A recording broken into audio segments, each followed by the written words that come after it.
एक व्यापारी किसी वस्तु के अंकित मूल्य पर 12% की छूट देता है, ठीक है। यह व्यापारी 18 वस्तु खरीदने पर 3 वस्तु निःशुल्क यानी कि 3 वस्तु फ्री देता है। यह भी तो एक तरह का डिस्काउंट है।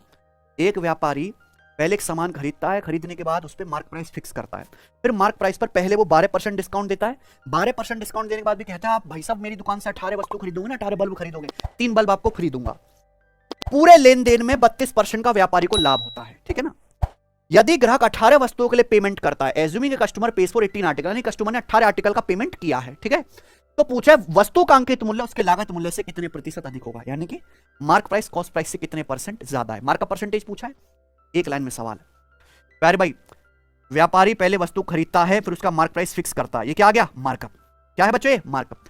फिर व्यापारी छूट देता है कितनी, 12%। 12% की फ्रैक्शन वैल्यू कितनी है, 4%। 1/25 12% कितना हुआ है जी, 4% 1/25, 12% 3/25। 25 पे कितना, 25 पे 3 का डिस्काउंट है, तो 25 का सामान कितने में बिका, 22 में। फिर व्यापारी, ये भी तो छूट है, 18 वस्तु खरीदने पर 3 वस्तु निःशुल्क देता है, फ्री देता है, यानी कि व्यापारी ने टोटल कितनी वस्तु दी कस्टमर को, 18 + 3 21।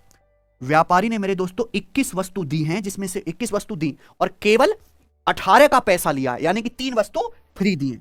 टोटल 21 आर्टिकल दिए और 3 उसमें से फ्री दिए, यानी कि कितना डिस्काउंट है, 1/7 डिस्काउंट है कि नहीं, यानी कि 7 पे 1 की छूट है, तो 7 का सामान कितने में, 6 में।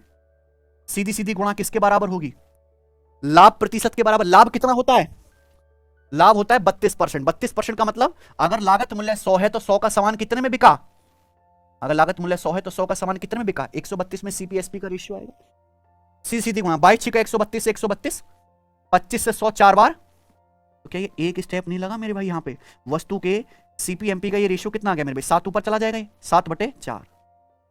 यानी कि अगर वस्तु का क्रिय मूल्य अगर 4 है तो मार्क प्राइस कितना रखा गया है, मार्क प्राइस कॉस्ट प्राइस से कितना ज्यादा है, कॉस्ट प्राइस है 4, 1/4 25%, 3/4, यानी कि वस्तु का अंकित मूल्य उसके क्रिय मूल्य से कितना अधिक है।